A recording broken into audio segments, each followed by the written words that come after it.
যেই মহিলা সন্তান জন্মের সাথে সাথেই স্বামী সন্তানকে ফেলে হাঁটুর বয়সী এক ছেলের সাথে রাতের অন্ধকারে পালিয়ে যেতে পারে, সেই মহিলার মেয়ে হয়ে চরিত্রের এইটুকু নমুনা দেখাবি, তা তো জানাই ছিল।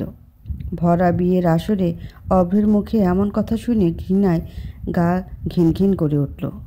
এই মানুষটাই নাকি আমার 4 বছরের ভালোবাসা ছিল, যার সাথে কিছুক্ষণ পর 3 কবুল পরে সারা জীবনের জন্য এক হয়ে যাওয়ার কথা। পুরো বিয়ে বাড়ির প্রত্যেকটা মানুষের দৃষ্টি এখন শুধুই আমাদের 3টে মানুষের উপর সীমাবদ্ধ।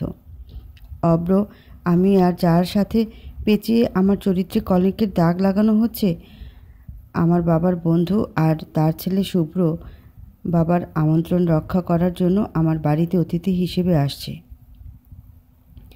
আমি আজকের আগে চিনতামও না লোকটাকে, অথচ সেই লোকটাকে পেঁচিয়ে আমার চরিত্রে এত বড় কলঙ্কের দাগ লাগানো হচ্ছে, তাও আবার ছোট্ট একটা ভুলের জন্য। কিন্তু আমার তো মনে হচ্ছে অভ্র জাস্ট একটা সূত্র ধরে বিয়েটা ভেঙে দিতে চাচ্ছে। বিয়েবাড়িতে তো এমন কম বেশি ভুল হতেই পারে। বরযাত্রী আসার পর আমার কাজিনরা এসে বলল আমাকে নাকি অভ্র ডাকছে। আমি যে যেতে না চাইলেও ওরা আমাকে জোর করেই পাঠায় অভ্র নাকি জরুরি কী বলার জন্য ডেকেছে। তাই একরকম বাধ্য হয়েই আমায় বেরোতে হয়েছে। যেই রুমটাতে অভ্রকে রেস্ট নেওয়ার জন্য দেওয়া হয়েছিল, সেই রুমটাতে আমি ঢুকতেই আমার কাজিনগুলো দুষ্টুমি করে দরজা লাগিয়ে দিয়েছে। ওদের বারবার দরজা খোলার কথা বলার পরও ওরা দরজা না খুলে হাসতে হাসতে পালিয়ে যায় ওখান থেকে। কিন্তু রুমে অভ্র তো দূর, কাউকে দেখতে পেলাম না। হয়তো ওরা মজা করেই আমাকে এই রুমে এনে আটকেছে। একটু পর ওয়াশরুম থেকে একজন অচেনা লোককে শার্টের ভেজা হাতা মুছতে মুছতে বেরোতে দেখে ভরকে গেলাম। লোকটার শার্টের হাতায় হয়তো কিছু ময়লা লেগেছিল, সেটাই ওয়াশ করার জন্য ওয়াশরুমে ঢুকেছিল। লোকটা ওয়াশরুম থেকে বেরিয়ে আমাকে দেখে গম্ভীর দৃষ্টি নিক্ষেপ করে। হয়তো আমাকে এখানে আশা করেনি। বলতে গেলে আমরা দুজনেই দুজনকে দেখে অপ্রস্তুত হয়ে গেছি। কেউ কিছু বলার আগেই হঠাৎ করে দরজাটা হাট করে খুলে গেল। অভ্রই দরজাটা খুলেছে কিছু না বলে হঠাৎই আমার কাছে এসে আমাকে একটা চড় বসিয়ে দিল আর হাত ধরে টানতে টানতে করিডোরের বড় রুমটাতে এনে সবার সামনে মেঝেতে ছুঁড়ে ফেলে ওই কথাগুলো বলল। 4 বছরের সম্পর্কে এইটুকু বিশ্বাসও নেই? সামান্য একটা কারণে এত বড় অপবাদ দিবে? আমার মাকে পর্যন্ত টেনে আনলো।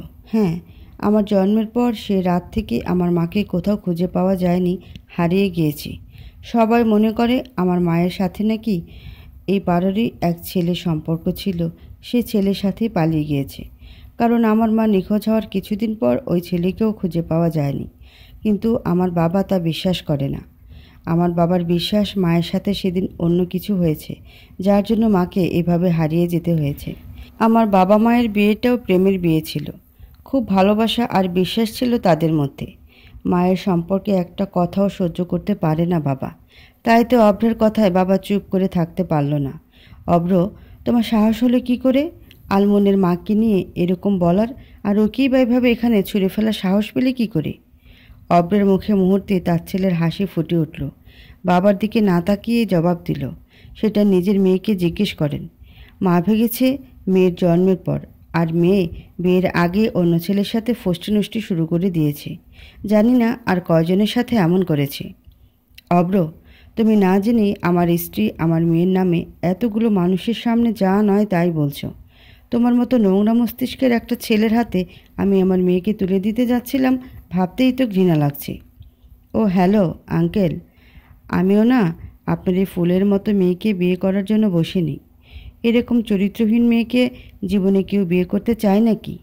যে মেয়ে বিয়ের আসরে আসার আগে অন্য ছেলের সাথে এক ঘরে থাকতে পারে, সে মেয়ে আমার বাড়ির কাজের মেয়ে হবারও যোগ্যতা রাখে না।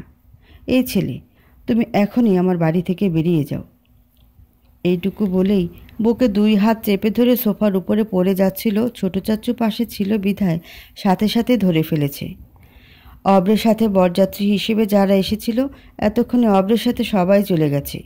বাবার অবস্থা এখন তেমন ভালো না, ডাক্তার ডেকে আনা হয়েছে। বাবাকে চেক করে বলেছে মিনি হার্ট অ্যাটাক হয়েছে। তবে অবস্থা বেশি ভালো করা কথা যেন বাবাকে না বলা হয়, তাহলে মারাত্মক কিছু একটা হয়ে যেতে পারে। কিছুক্ষণ আগেও যেখানে বিয়ে বাড়ির জমজমাট হইচই ভরপুর ছিল, সেখানে এখন পিনপতন নীরবতা বিরাজ করছে। কারো মুখে কোনো কথা নেই। নীরবতা ভেঙে শুভ্রের বাবা ফারহান রহমান বলে উঠলেন, আচ্ছা মা আলমুন, এবার বলো তো আসলে কি হয়েছে? ওই ছেলেটা এমন কেন করলো? আমি জানি মা, তুমি নির্দোষ। কি হয়েছে নির্ভয় সবটা খুলে বলো আমাদের। আমি কি বলবো, আমি তো নিজে পুরো ঘটনাটা তেমনভাবে বুঝে উঠতে পারিনি এখনও। আমার অস্বস্তি দেখে আমার কাজিনদের মধ্যে ছোট চাচুর মেয়ে অধরা বলে সবটা।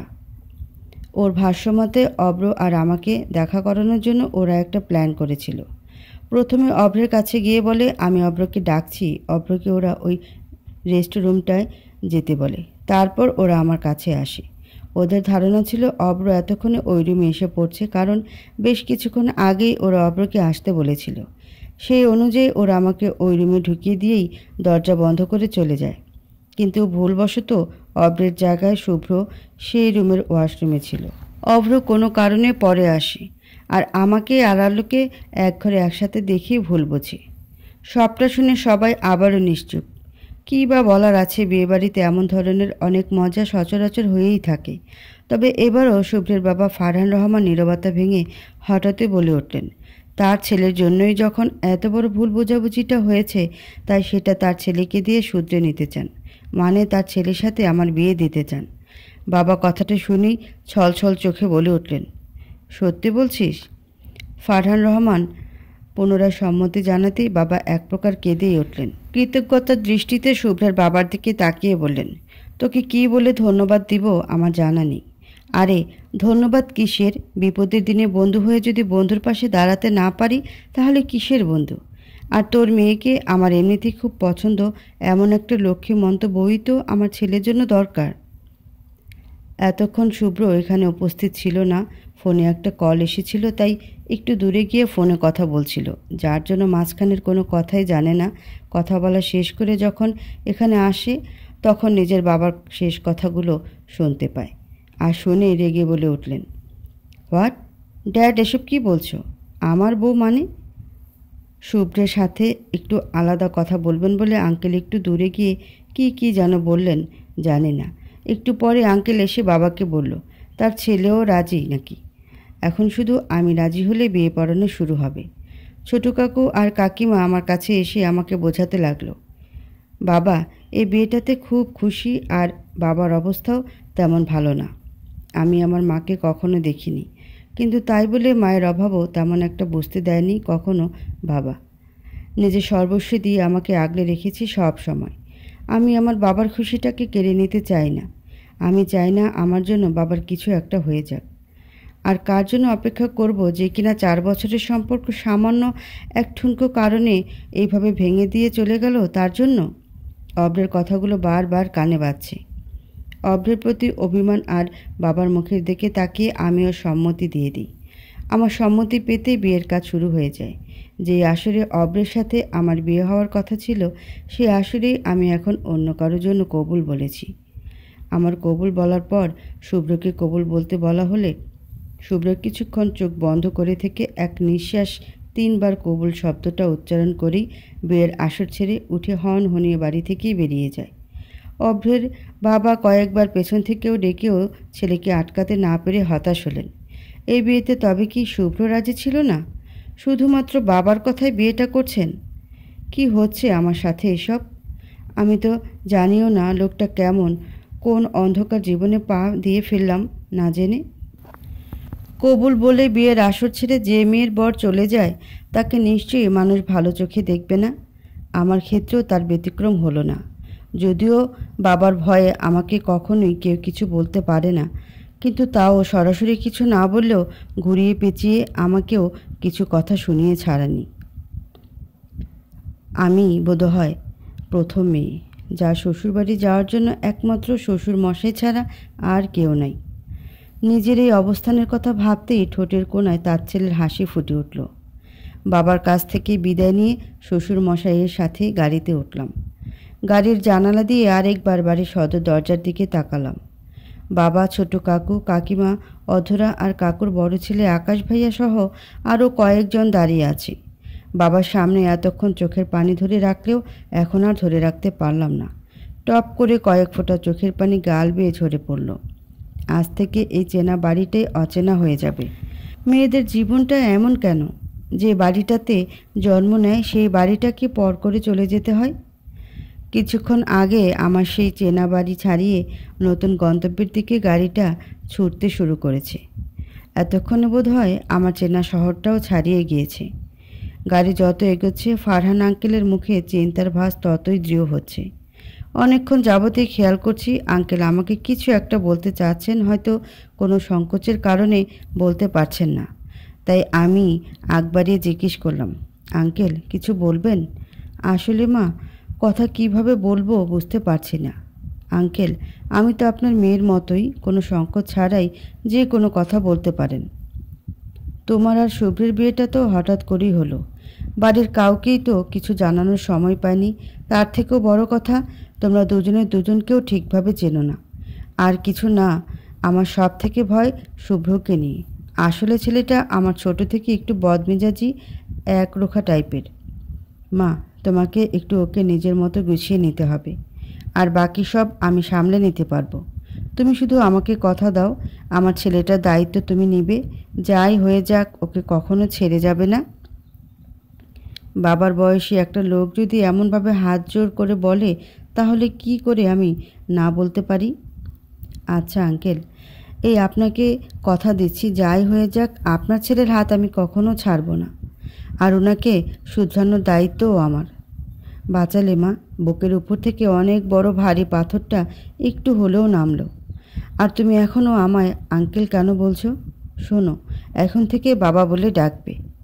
আমি ছোট্ট করে আচ্ছা বলে সম্মতি জানাতেই উনি এক গাল হেসে মাথায় হাত বুলিয়ে দিলেন।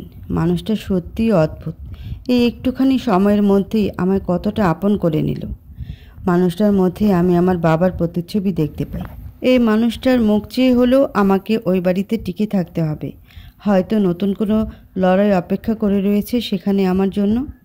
ভাবতে ভাবতে যে কখন ঘুমিয়ে পড়েছি খেয়ালই ছিল না। শুভ্রের বাবার ডাকে চোখ খুললাম। একটা বিশাল বড় বাড়ির সামনে এসে দাঁড়িয়েছে গাড়িটা। বাবা গাড়ির দরজা খুলে দাঁড়িয়ে আছে। আমি তাই দ্রুত বেরিয়ে আসলাম গাড়ি থেকে। আমাকে নিয়ে বাবা বাড়ির সামনে এসে দরজা বেল বাজাতেই একটা মেয়ে এসে দরজা খুলে দিয়েছে। মেয়েটা প্রথমে খেয়াল না করলেও পরে আমাকে দেখি একটা চিৎকার দিয়ে উঠল, খালাম্মা, দেখা যান, আমাকে খালু জানে কারে জানি বিয়া করে লই আইছে। এক চর মারব, বেয়াদব মেয়ে, উল্টাপাল্টা কথা বন্ধ হয়ে যাবে। এই মেয়েটাকে দেখে তোর বাবা তো প্রচণ্ড রেগে গেছে মেয়েটার কথা শুনে। মেয়েটা মনে হয় এ বাড়িতেই কাজ করে। আমার খুব হাসি পাচ্ছে মেয়েটার কথা শুনে। বাবার ধমক খেয়ে মেয়েটা কাচুমাচু করে দাঁড়িয়ে আছে। এর মধ্যেই এখানে একজন বয়স্ক মহিলা আর একটা কালো রঙের সালোয়ার কামিজ পড়ুয়া মেয়ে এসে পড়েছে। ওরা হয়তো শুভ্রের মা আর বোন। ভদ্রমহিলা চোখে চশমা পড়তে পড়তেই বলে উঠলেন, রোকেয়া, তোর আজে বাজে বলার অভ্যাসটা এখনও গেল না? খালাম্মা, আমি কিছুই কইতাম না, আমনি খালুজানের পাশে চাইয়া দেখেন। এবার ওনাদের নজরে আমি পড়লাম। আমাকে দেখে সবাই বেশ অবাক হলো। কালো জামা পরা সেই মেয়েটা একটু আমার কাছে এসে বাবাকে আস্তে আস্তে জিজ্ঞেস করলো, বাবা, মেয়েটা কে? আরে, ও তোর ভাইয়ের বউ। তার মানে এটা আমার ভাবি? তাই তো ভাবি, কাল হঠাৎ এত তাড়াতাড়ি তোমার ওই গুণধর ছেলে বাড়ি ফিরল কী করে? যাই হোক, আমার ভাবিটা কিন্তু খুব সুইট। আমার তো ভাবতেই অবাক লাগছে আমারও ভাবি এসে পড়েছে। পেছন থেকে গম্ভীর গলায় শাশুড়ি মা বলে উঠলেন, মিহি, এদিকে আয়। আর এসবের মানে কি? তোমরা তো কাল তোমার এক বন্ধুর মেয়ের বিয়েতে দাওয়াতে গিয়েছিলে, তাহলে এসব কি? তোমাকে পরে সব বুঝিয়ে বলছি, আগে মিহি ওকে ঘরে নিয়ে যেত, ওর রেস্টের প্রয়োজন। অনেকটা পথ জার্নি করে এসেছে মেয়েটা। ওকে বাবা, বলে মিহি নামের মেয়েটা আমাকে ওর নিজের ঘরে নিয়ে গেল। মিহির কাবার থেকে হয়তো ওর নিজেরই একটা সালোয়ার কামিজ আমাকে দিয়েছে ফ্রেশ হওয়ার জন্য। আর যাই হোক, বিয়ের ভারী ভারী শাড়ি গহনা পরে তো আর থাকা যায় না। আমার লাগেজটা এখনও হয়তো গাড়িতেই। এত ঝামেলার মধ্যে বাবা হয়তো ভুলে গেছেন ওইটার কথা। যাই হোক, ফ্রেশ হয়ে মিহির দেওয়া সালোয়ার কামিজগুলোই পরে নিলাম। ওয়াশরুম থেকে বেরিয়ে কাউকে রুমে দেখতে পেলাম না। একটা অজানা জায়গায় তাই এখানে প্রত্যেকটা পা ফেলতেও জড়তা সংকোচ কাজ করে। আমার আবার একটু জার্নি করলে মাথা ব্যথা আর শরীর ক্লান্ত হয়ে পড়ে, প্রচুর ঘুম পায়। এখনও খুব ইচ্ছে করছে একটু ঘুমাতে, কিন্তু কে কী ভাববে সেটা ভেবেই ঘুমাতে পারছি না। এদিকে আমার চোখের পাতা মেলে রাখতেও কষ্ট হচ্ছে। ভাবি, তোমার লাগেজ নিয়ে এসেছি দেখো। তাকিয়ে দেখি মিহি আমার লাগেজ টানতে টানতে রুমে চলে এসেছে। ওর দিকে ক্লান্ত চোখে তাকিয়ে একটা শুকনো হাসি দিলাম। মিহি বোধ হয় আমার অবস্থাটা বুঝতে পেরেছে, তাই আমাকে ঘুমাতে বলল। ব্যাস, আর লাগে কি, আমার জন্য তো এটুকুই যথেষ্ট ছিল। কতক্ষণ ঘুমিয়েছি জানি না। যখন ঘুম ভাঙল তখন বোধ হয় বিকেল। বেশ কয়েকজন লোকজনের কথাবার্তাতেই আমার ঘুম ভেঙেছিল। মেয়ের সাথে আরও কয়েকটা মেয়ে এসে আমাকে সাজিয়ে দিল। আরও কি কি সব আচার আচরণ পালন করলো। সবটাই অচেনা কয়েকজন বয়স্ক মহিলারা করেছে। রাতে আমাকে নিয়ে মিহিসহ আরও কয়েকজন একটা রুমের সামনে নিয়ে গেল। হয়তো এটা শুভ্রের ঘর, কিন্তু ঘরের ভেতর থেকে দরজা লক ছিল। অনেকবার ডাকার পরও কেউ দরজা খোলাতে পারেনি। শেষে মিহি গিয়ে বাবাকে ডেকে আনে। শুভ্র, কি হচ্ছে? কি, নতুন বউকে ঘরের বাইরে এভাবে দাঁড় করিয়ে রেখেছো কেন? এক্ষুনি দরজা খোলো, না হয় কিন্তু ভালো হবে না। বাবার কথায় ঠাস করে দরজা খুলে দিল। হঠাৎ এভাবে দরজা খোলা সবাই একটু ভরকে গিয়েছে। সবাই যে শুভ্রকে বেশ ভয় পায় তা আমার এতক্ষণে বোঝা হয়ে গেছে। বাবা আমাকে ভেতরে ঢুকতে বলে চলে গেলেন। বাকিরাও এতক্ষণে চলে গিয়েছে। আমি ভয়ে ভয়ে কাঁপা কাঁপা পায়ে ঘরে ঢুকতেই কেউ একজন আমাকে দেয়ালের সাথে মিশিয়ে গলা চেপে ধরল। তাকিয়ে দেখলাম শুভ্র রক্ত চোখে আমার দিকে তাকিয়ে আছে। এই মেয়ে, তোমার খুব শখ না এই শুভ্রের বউ হওয়ার, তাই না? আমাকে প্লিজ ছাড়ুন, আমি ব্যথা পাচ্ছি। আমার অনুনয় আমাকে ছেড়ে দিয়েছে। গলায় খুব জোরে ধরতে গলায় কাশি উঠে গিয়েছে। আমার দিকে পানির গ্লাসটা বাড়িয়ে দিয়েই কিছু না বলে ঘর থেকে বেরিয়ে গেল। আমি শুধু পানিটুকু খেয়ে সেদিকে তাকিয়েছিলাম। আচ্ছা, লোকটা আমার সাথে এমন করছে কেন? যদি বিয়েটা নাই করতে চেয়েছে তাহলে কেন রাজি হলো? তখনই তো না করে দিতে পারত। আচ্ছা, লোকটার কি অন্য কোথাও কারোর সাথে কিছু আছে? কিন্তু লোকটাকে দেখে তো মনে হয় মেয়ে জাতির প্রতি লোকটার অ্যালার্জি। মেয়েদের সহ্যই করতে পারে না। ফজরের আজান কানে আসতেই হুঁশে ফিরলাম। একদিনে নিজের জীবনের সব কিছু কেমন ওলটপালট হয়ে গেল।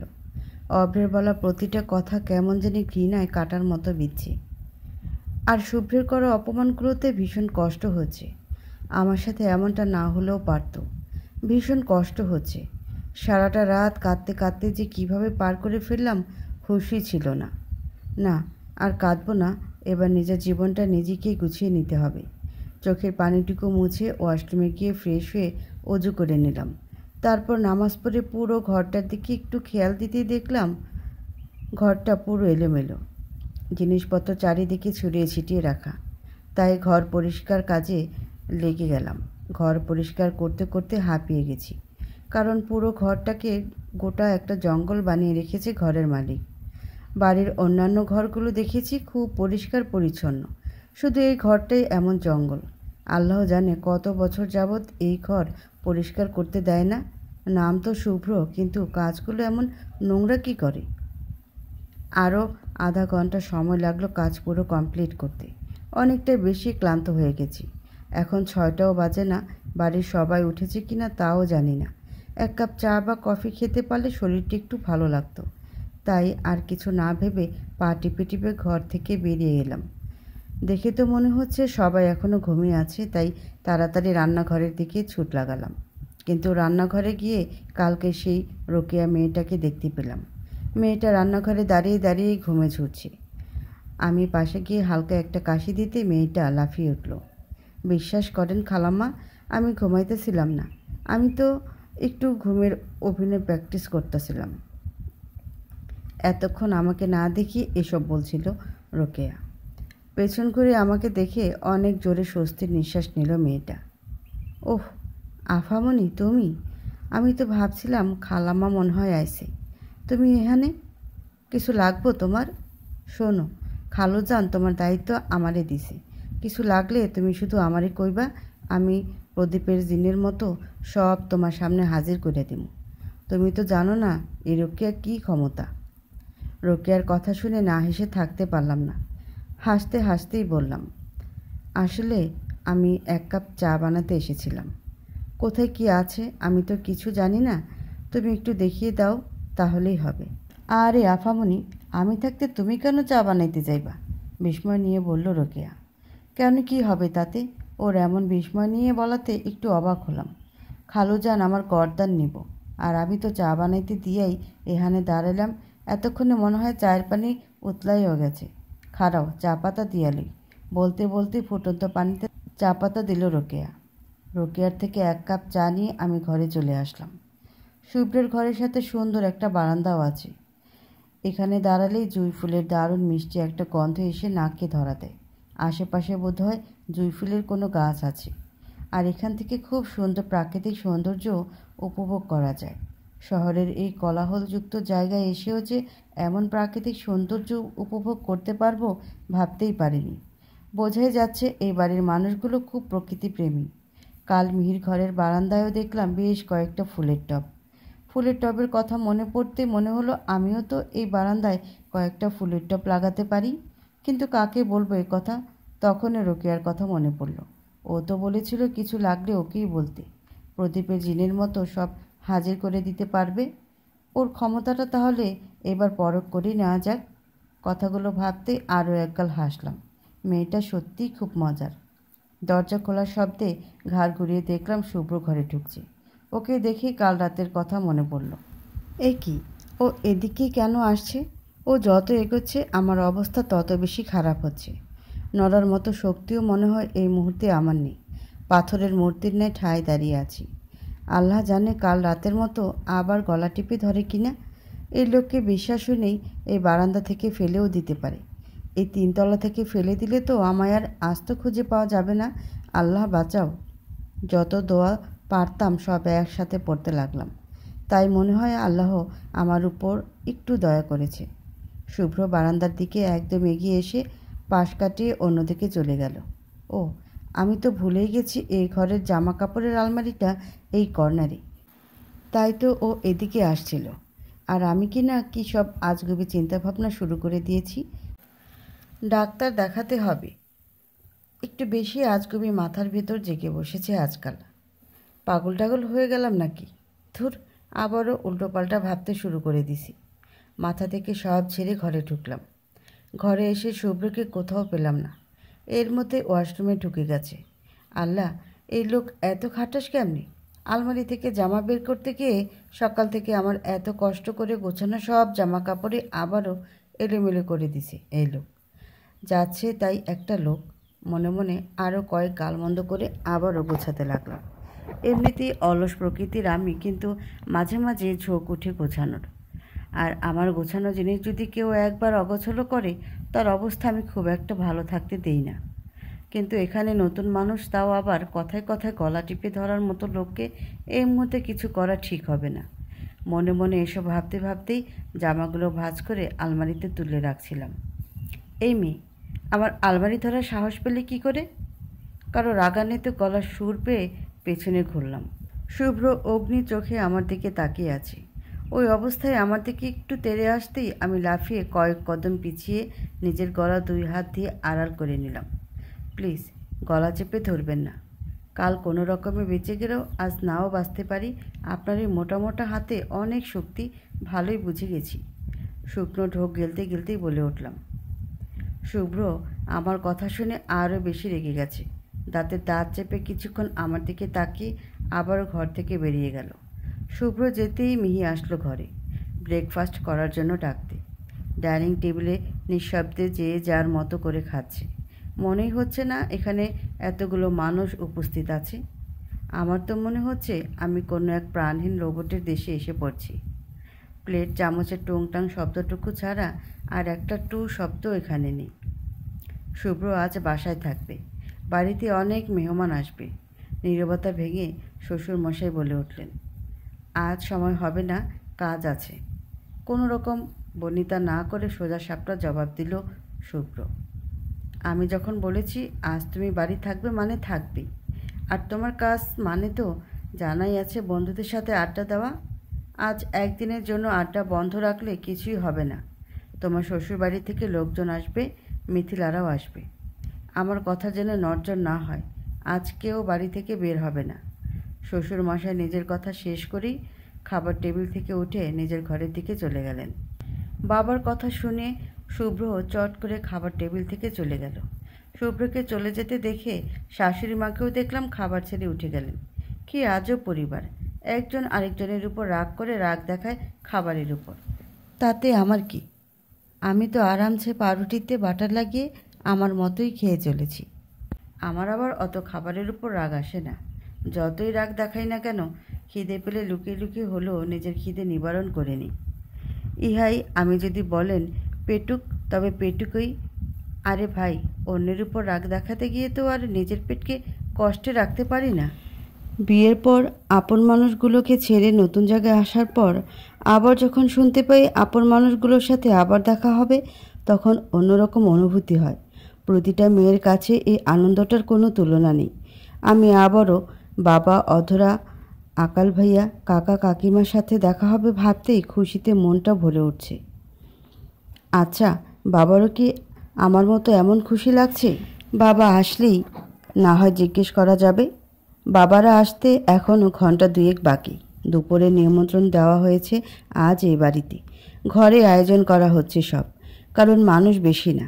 আমার পরিবারের বাবাসহ ওই কয়জন, আর মিথিলা আপু, তার স্বামী আর আপু, 5 বছরের একটা ছেলে আসবে। মিথিলা আপু হচ্ছে শুভ্রের বড় বোন।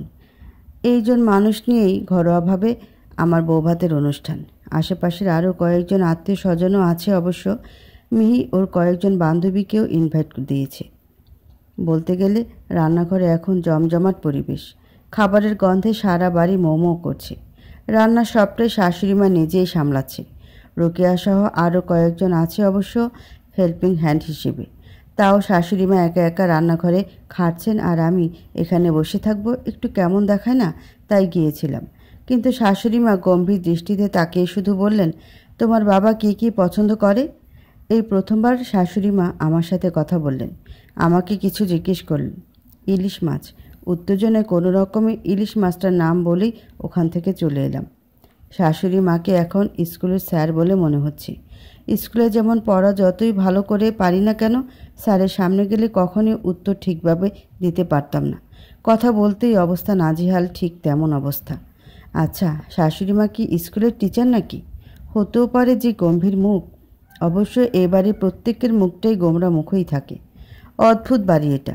শাশুড়ি মাকে তো আর হেল্প করা হলো না, তাই আবারও মিহির ঘরের দিকে যাচ্ছিলাম। শুভ্র এখন ওর ঘরে, তাই ওই ঘরে যাচ্ছি না। যা বদ লোক, কথায় কথায় গলা টিপে ধরার অভ্যেস। সকালে এমনিতেও অল্প খেয়ে বাবার সাথে রাগ করে নিজের ঘরে গিয়ে দরজা বন্ধ করে বসে আছে, তাই আর সাহস করে ওই ঘরে যাইনি। আমি মিহির ঘরে যাওয়ার জন্য সিঁড়িতে ওঠার আগেই দরজায় বেল বেজে উঠল। বাবারা চলে আসলো নাকি? গোটা একদিন পর ওদের দেখব, তাই প্রচুর এক্সাইটেড ছিলাম। যার দরুন বেল বাজার সাথে সাথে আমি দরজার কাছে হাজির। কিন্তু দরজা খুলতেই 30-32 বছরের এক যুবতী মেয়ে, একটা ছোট ছেলের সঙ্গে একজন লোকও আছে। ওনারাই হয়তো মিথিলা আপুরা। মিথিলা আপু আমার দিকে একটু কেমন দৃষ্টিতে তাকালেন। একজন অচেনা মানুষ এভাবে তাকালে সবারই অস্বস্তিতে পড়তে হয়। আমারও ঠিক তেমন অবস্থা। প্রচণ্ড অস্বস্তি নিয়েই দাঁড়িয়ে আছি। আমাকে পাশ কাটিয়ে আপু ভেতরে ঢুকলেন। আপু ভেতরে আসতেই শাশুড়ি রান্নাঘর থেকে চলে এলেন। তোরা এসে পড়েছিস? আসতে কোনো অসুবিধা হয়নি তো? শাশুড়ি মা ব্যস্ত হয়ে বললেন। না না মা, কোনো অসুবিধা হয়নি। পাশ থেকে মিথিলা আপুর স্বামী উত্তর দিলেন। মিথিলাদের সাথে টুকটাক কথা হচ্ছিল শাশুড়ি মায়ের সাথে। হঠাৎ মিথিলা আপুর ছেলে শাশুড়ি মায়ের হাত ঝাঁকাতে ঝাঁকাতে বলে উঠল, নানিমা, নানিমা। বাবা বলল, মামু নাকি আমার জন্য একটা মামি নিয়ে এসেছে। বলো না আমার মামি কোথায়? এই যে তোর। আব্বা, এদিকে তাকান।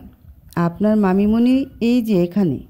মিহি হঠাৎ কোথা থেকে এসে যেন আমার পিছনে দাঁড়িয়ে আমাকে দেখিয়ে তোর মানে মিথিলা আপুর ছেলেকে বলল, খালামণি সত্যি এই পুতুলের মতো মেয়েটা আমার মামিমণি?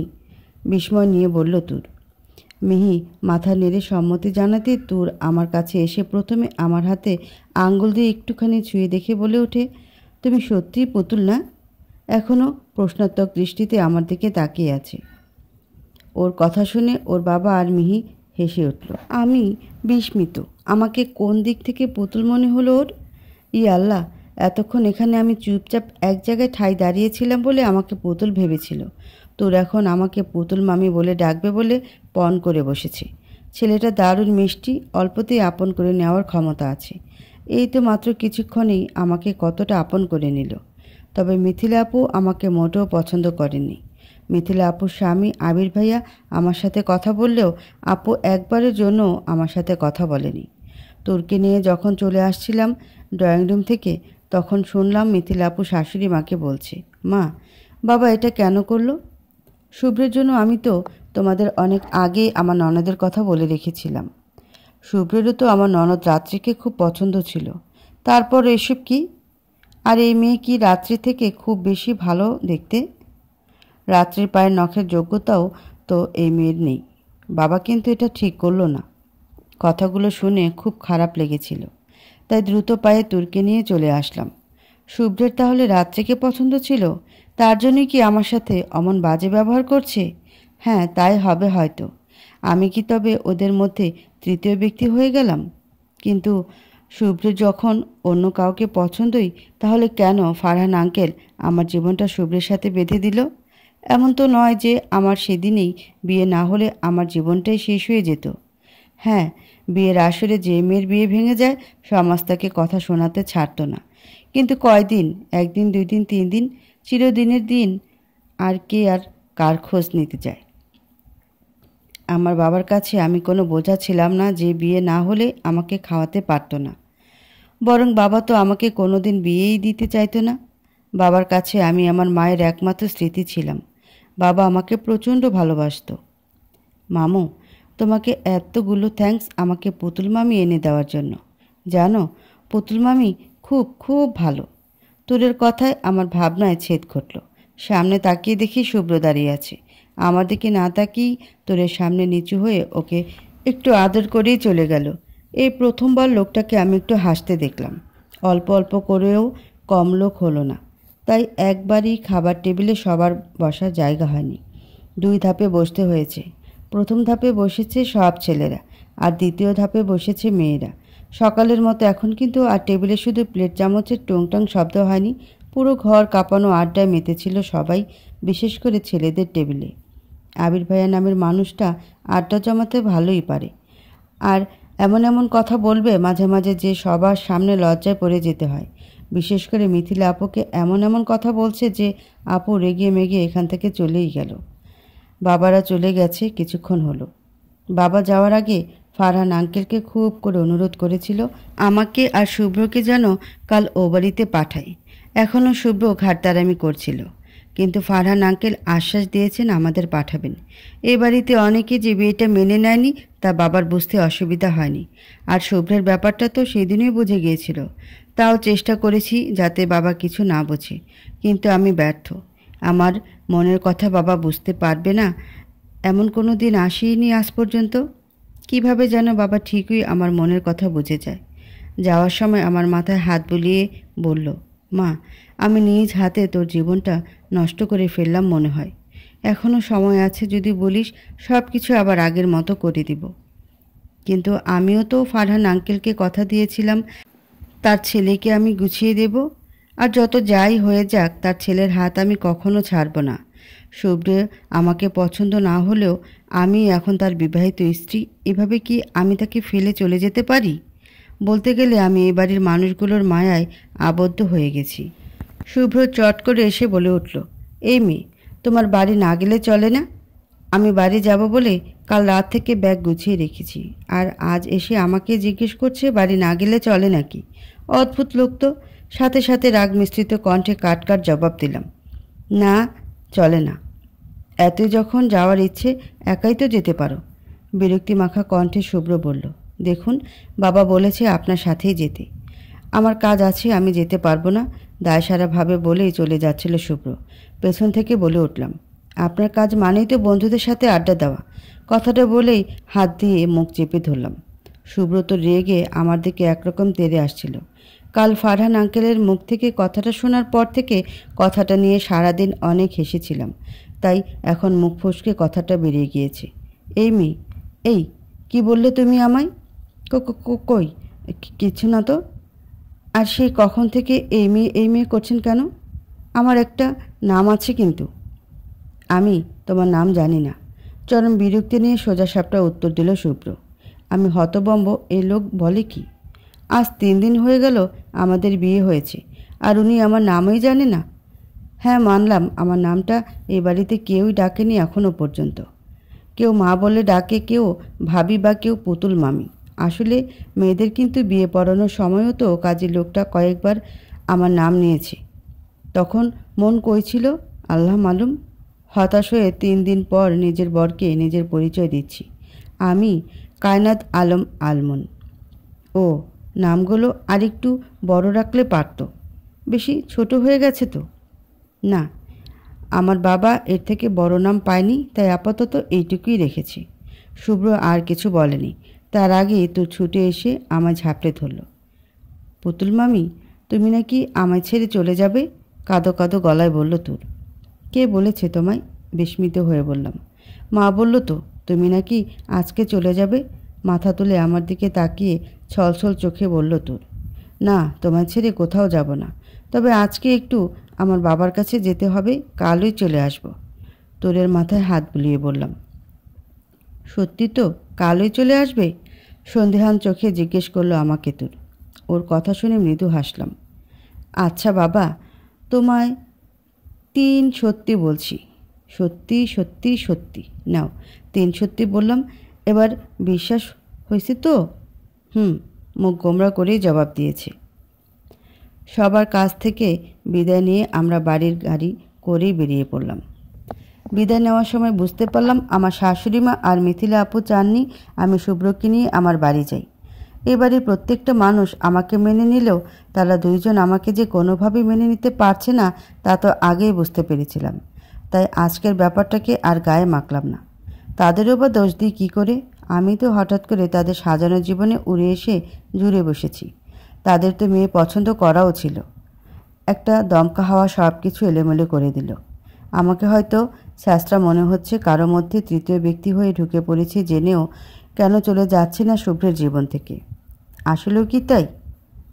আমার জীবনে একের পর এক ঘটনা ঘটে গিয়েছে। প্রথমে বিয়ের আসরেই অব্র আমাকে অপবাদ দিয়ে বিয়ে ভেঙে চলে গেল। তারপর শুভ্রের সাথে বিয়ের পর শুভ্র বিয়ের ভরা আসর ছেড়ে চলে গেল। এখন যদি আমি বিয়ের পরেই আবার বিয়ে ভেঙে চলে আসি, তাহলে আমার বাবার সম্মানটা কোথায় গিয়ে দাঁড়াবে? হ্যাঁ, আমি সমাজের ভয় পাই না, কিন্তু আমার জন্য আমার বাবার গায়ে 1 ফোঁটাও কালি লাগুক তা আমি মেয়ে হয়ে নিশ্চয়ই চাইব না। আর মিথিলা আপুর কথাটা যে পুরোপুরি সত্যি, তার কি নিশ্চয়তা? কেনই বা মিথিলা আপু তখন আমি যাতে শুনতে পাই এমনভাবে কথাগুলো বলল? আমার তো মনে হয় মিথিলা আপু আমাকে শোনানোর জন্যই ইচ্ছে করে ওগুলো বলেছে। আমি অনেক ভেবেছি, তাই এই মুহূর্তে সব কিছু ছেড়ে আমার যাওয়াটা উচিত বলে আমার মনে হয়নি। তবে কোনোদিন যদি জানতে পারি মিথিলা আপুর ননদ রাত্রি বা অন্য কেউ শুভ্রের ভালোবাসা, সেদিন আমি বিনা বাক্যে শুভ্রের জীবন থেকে চলে যাব। তবে তার আগে না। আমরা বেরিয়েছিলাম সকাল 8টার দিকে, আর পৌঁছাতে পৌঁছাতে বেলা 11টা বেজে গেছে। পুরো 3 ঘন্টা একটা গাড়িতে আমরা 3 জন মানুষ ছিলাম, আমি, শুভ্র আর সামনে ড্রাইভার কাকা। কিন্তু একটা টু শব্দ আমাদের মধ্যে হয়নি। অবশেষে গাড়ি এসে থামল কুঞ্জ ভিলার সামনে। ড্রাইভার আমাদের ব্যাগগুলো রেখে গাড়ি পার্ক করতে গেছে, তাই আমাদেরকেই ব্যাগ নিয়ে বাড়ির ভেতরে ঢুকতে হবে। কিন্তু শুভ্র নামের গোমরামুখর লোক এর মধ্যে এক অঘটন ঘটিয়ে ফেলেছে। কাল রাতে বা সকালে হয়তো এখানে বৃষ্টি হয়েছিল, তাই আশেপাশে এখনও ভেজা ভেজা কাদা দেখে ওনাকে সাবধানে হাঁটার জন্য বললাম, কিন্তু ওই লোক আমার কথার বিন্দুমাত্র পাত্তা না দেখেই এক ভেজা পিচ্ছিল জায়গায় পা দিয়ে আছাড় খেয়ে চিৎপটাং হয়ে গেছে। গায়ে সাদা শার্ট কাদায় এখন আর 1 ফোঁটাও সাদা অবশিষ্ট নেই। আমাদের বাড়িটা একটু গ্রাম সাইডেই। মেন রাস্তাগুলো পিচের হলেও বাড়ির সামনের রাস্তাগুলো এখনও কিছু কিছু কাঁচা মাটিরই। আমি এখন এই লোকের কাণ্ড থেকে হাসবো না কাঁদবো বুঝতে পারছি না। এই মেয়ে, দাঁড়িয়ে দাঁড়িয়ে কী দেখছো? আমায় তোলো এখান থেকে, ধমক দিয়ে উঠল শুভ্র। এই যে আপনাকে না বলছি আমার নাম আছে। এই মেয়ে বলবেন না, দাঁতে দাঁত চেপে বললাম। এই শোনো, তোমার ওই অত লম্বা নাম উচ্চারণ করতে পারবো না, আর মনেও থাকে না। তোমার সাহায্য আমার লাগবে না। যাও এখান থেকে সরো। ড্রাইভার চাচা, ড্রাইভার চাচা, ড্রাইভার চাচা এদিকে আসেন। আমাকে এত অপমান করে বলার পরও আমি সাহায্য করার জন্য হাত বাড়িয়েছিলাম, কিন্তু এই ঘাড়তারা লোক আমার হাত তো ধরলই না, বরং ঝাপটা মেরে সরিয়ে দিল। আমি অবাক হচ্ছি, এই কাদার মধ্যে বসেও মানুষ কি করে এত ঘাড়তারামি করতে পারে। দুইবার সাহায্যের জন্য হাত বাড়িয়েও যখন অপমানিত হচ্ছি, তাই আর তৃতীয়বার হাত না বাড়িয়ে হাত ভাঁজ করে দাঁড়িয়ে রইলাম। আর উনি সমানে ড্রাইভার চাচাকে ডেকে চলেছেন। ড্রাইভার চাচা এই ষাঁড়ের মতো চেঁচানো দেখে একরকম দৌড়ে আসলো আমাদের দিকে। এসে শুভ্রকে এমন অবস্থায় দেখে চোখ বড় বড় করে ফেলল। এ কি শুভ্র দাদাবাবু, তোমার এই অবস্থা কেন? সেটা পরে জানলেও হবে, আগে আমাকে উঠান এখান থেকে। শুভ্রের এই ষাঁড়ের ডাক শুধু ড্রাইভার চাচা পর্যন্ত সীমাবদ্ধ ছিল না, বাড়ির ভেতরে অবধি চলে গেছে, যার দরুন বাড়ি থেকে ছোট কাকু আর আকাশ ভাইয়াও ছুটে এসেছে। এ কি আলমন, জামাইয়ের এই অবস্থা কেন? ছোট কাকু বিস্মিত হয়ে জিজ্ঞেস করলেন। গ্রামে এসে গ্রামের লোকেদের কথায় পাত্তা না দিলে যা হয় আর কি। মন, তুই কিছু আবার করিসনি তো? সন্দেহান চোখে আকাশ ভাইয়া আমাকে জিজ্ঞেস করলো। আজ্ঞে না, বরং আমি সাবধান করেছিলাম সাবধানে যাতে হাঁটে। এখন আমার কথা যদি কেউ পাত্তা না দেয় তাতে আমি কি করব? দায়সারাভাবে উত্তর দিলাম। আরে ভাই, কেউ তো আমায় উঠাও আগে। দাঁতে দাঁত চেপে শুভ্র কাদার মধ্যে বসিয়ে বলল। কাকা, আকাশ ভাইয়া আর ড্রাইভার চাচা মিলে তিনজনে টেনে টেনে কোনো রকমে দাঁড় করিয়েছে। পড়ে গিয়ে পায়েও খানিকটা ব্যথা পেয়েছে, ফলে একা একা বর্তমানে হাঁটার ক্ষমতাও নেই মহাশয়ের। ড্রাইভার চাচা আর আকাশ ভাইয়ার কাঁধে ভর করেই বাকি পথটুকু হেঁটে বাড়িতে ঢুকতে হয়েছে শুভ্রকে। মাঝে কিছু অতি মহান ঘাড়তারা লোকেদের একটু শাস্তি পাওয়ার দরকার আছে। আশা করি আজকের এই শিক্ষার পর একটু হলেও অন্যদের কথায় পাত্তা দিবে। বাড়িতে ঢুকতেই বাবা শুভ্রকে এমন অবস্থায় দেখে অবাক হলেন। তাড়াতাড়ি শুভ্রের কাছে এসে কিছু জিজ্ঞেস করার আগেই শুভ্র বলে উঠল, আঙ্কেল প্লিজ, এখন আপনি কিছু জিজ্ঞেস করবেন না। পায়ে খুব ব্যথা পেয়েছি, আর এই কাদামাখা শার্ট পরে বেশিক্ষণ থাকতে পারবো না। আগে আমাকে আমার এই অবস্থা থেকে উদ্ধার পেতে দেন, তারপর যার যা জানার আছে বলবো। ভাইয়া শোনো, ওনাকে তোমার ঘরের ওয়াশরুমটা নিয়ে যাও। একা ছেড়ো না কিন্তু, বলা তো যায় না, আবার না বলে কার ঘরের ওয়াশরুমে ঢুকে কার বিয়ে ভেঙে দেয়। আমার কথা শুনে আকাশ ভাইয়া মিটমিট করে হাসছে। আর শুভ্রের মুখটা এখন দেখার মতো। বেচারা এখন না পারছে সইতে, আর না পারছে কিছু বলতে। নিজেরই তো এখন অবস্থা খারাপ, দুই পাশ দিয়ে দুইজন ধরে রেখেছে। আমার দিকে কড়া দৃষ্টি নিক্ষেপ করলো।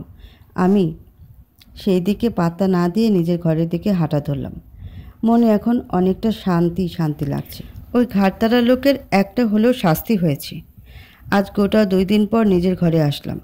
এই ঘরটা থেকেই তো শেষবার আমি বেরিয়েছিলাম অব্রের জন্য বউ সেজে। এই ঘরটাতে অনেক অনেক স্মৃতি জড়িয়ে আছে আমার আর অব্রের।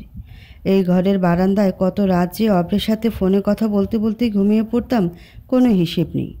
অব্রের সাথে কথা বলতে বলতে বেশিরভাগ দিনই আমি বারান্দায় ঘুমিয়ে থাকতাম। এই ঘরে আমার আর অব্রের অনেক ছবি টানানো ছিল দেয়ালে। এখন আর সেগুলোর কোনো অস্তিত্বও নেই। অথচ 2 দিন আগেও এই ঘর থেকে শেষবারের জন্য বেরিয়ে যাওয়ার আগেও দেখে গিয়েছিলাম। বাড়ির কেউ হয়তো এখন ওই ছবিগুলো সরিয়ে ফেলেছে।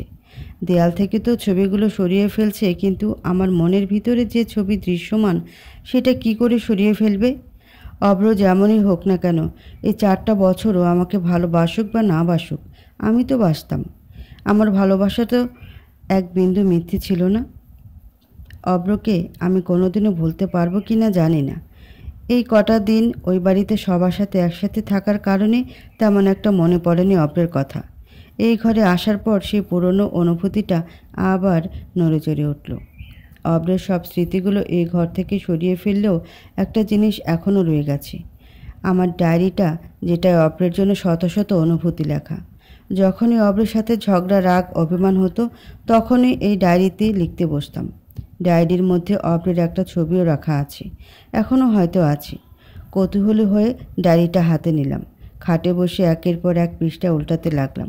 মনের মধ্যে তোলপাড় শুরু হয়ে গেছে। কান্না দলা পাকিয়ে আসছে গলায় বারবার। কিন্তু আমি অব্রের জন্য এক ফোঁটাও চোখের পানি ফেলব না বলে নিজের সাথে নিজে যুদ্ধে নামলাম। কিন্তু চোখ কি আর কারো কথা মানে?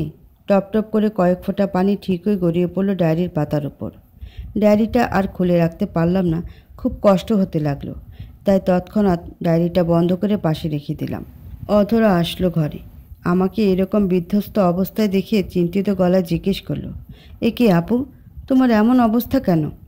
অধরার কণ্ঠ পেয়ে তৎক্ষণাৎ চোখের পানি মুছে ফেললাম।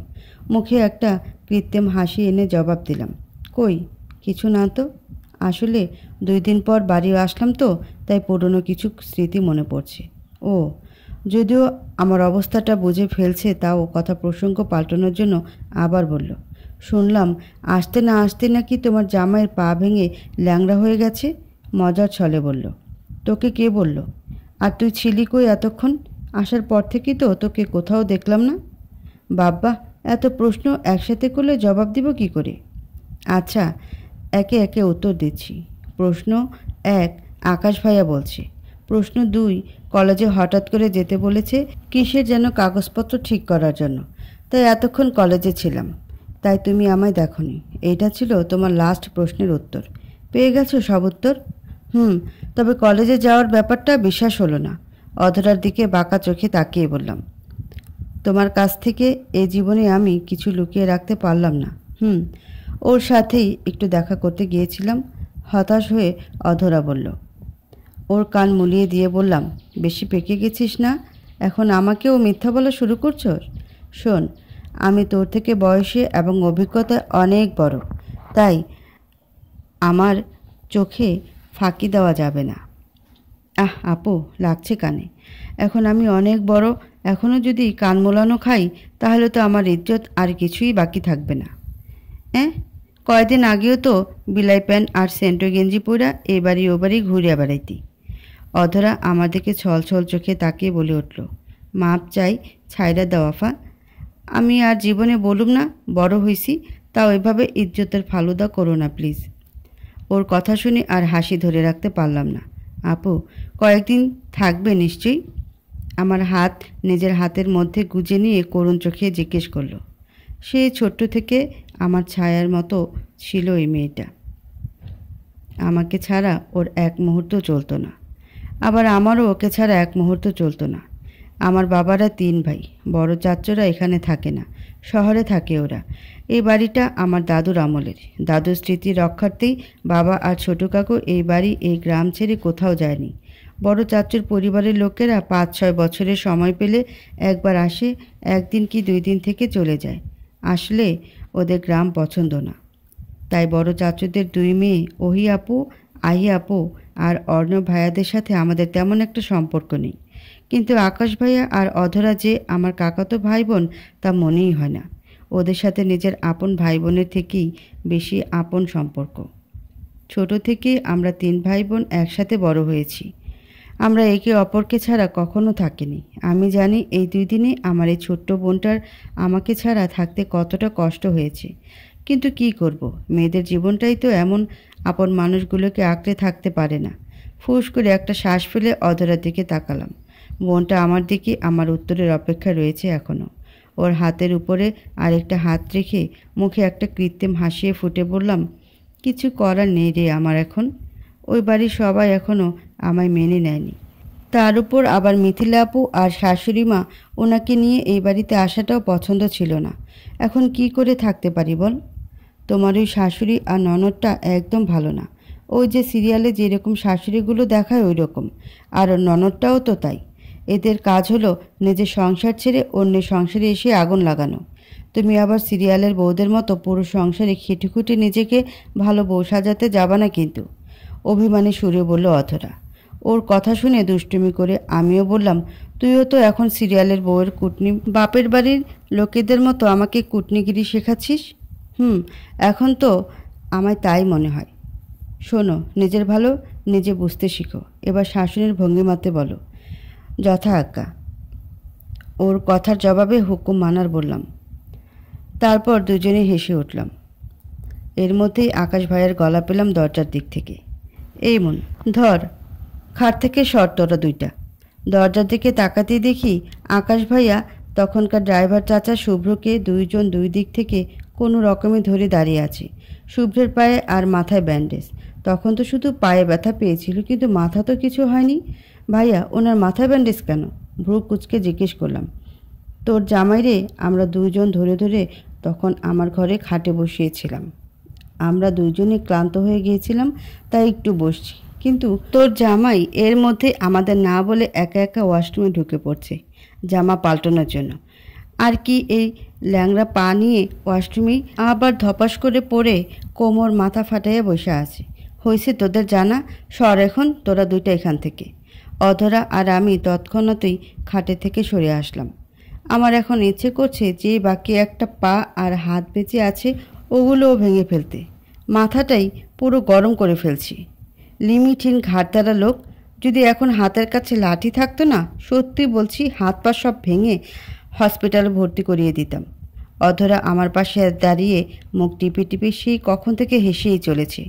সব মিলিয়ে এখন আমার মাথা প্রচণ্ড গরম। এখানে আর এক মুহূর্ত থাকা সম্ভব না, তাই বেরিয়ে এলাম ঘর থেকে।